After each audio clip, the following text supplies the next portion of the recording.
Today's reading is from December 17th, a true fairy tale. O Bethlehem, Ephrathah are only a small village. Micah 5:2. Today's reading, Micah 5:2-5. O Bethlehem,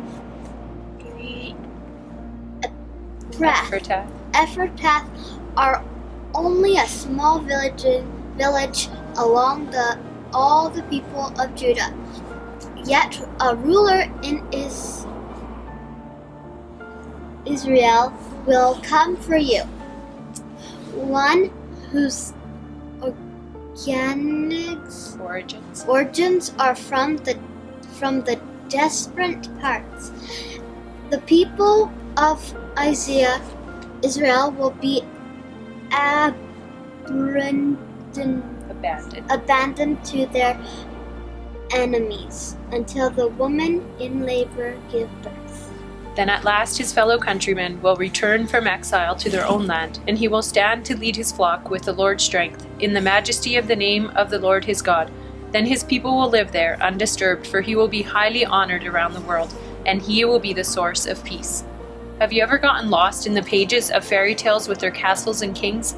Well, once upon a time, which was actually before time began, a story began that is better than most other worldly fairy tales you have ever heard. God gathered his children and told them what would happen even before it happened. The Father King of the heavens and of the universe and his Son King looked across their kingdom and saw how all the children they had made were being held captive by the dark and the sinfulness and the sickness and the badness.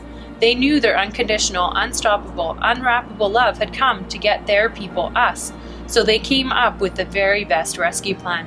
This is what they decided. The Father King would open the backside of the world, and the Son King would unexpectedly slip right into the kingdom through a little unlikely door, Bethlehem.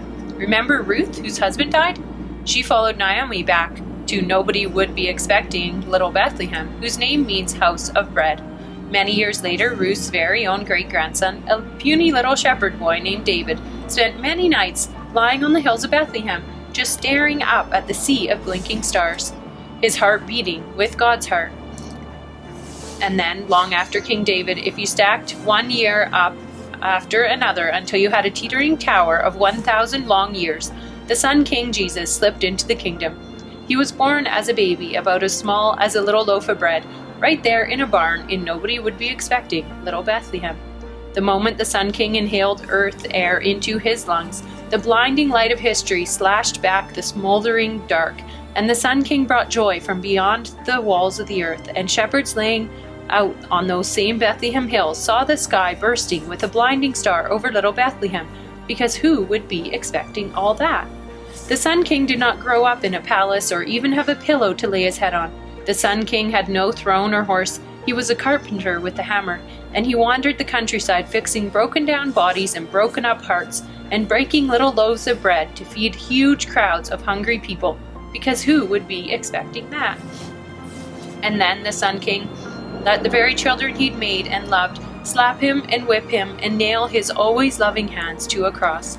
And all evil and badness across the universe laughed as if they had won. Then they wrapped the Sun King's limp dead body in rags and forgot him in a grave. Who ever expected the tears of all of this? But then, when no one was expecting anything from another world at all, the Sun King jolted right up in the grave, alive, and the light forever shattered the darkness. The king flung off the rotting grave clothes and rose, his perfect heart beating hope loud in his chest. Monster stones rolled, because who would be expecting that? And the Sun King walked right out of that grave, his heel crushing the snake-like head of all the evil and badness, and all the king's children in the whole universe were woed and wowed back to life again. It's coming. The kingdom's coming in little and small and unexpected ways, and the king is coming to rule the earth and make all the sad things untrue, and make all the bad things come undone. When we love in little ways, the big things unexpectedly begin to happen. Who would explain that? In little places, So explain through unexpected people. through unexpected people. The story is unfolded and unwrapping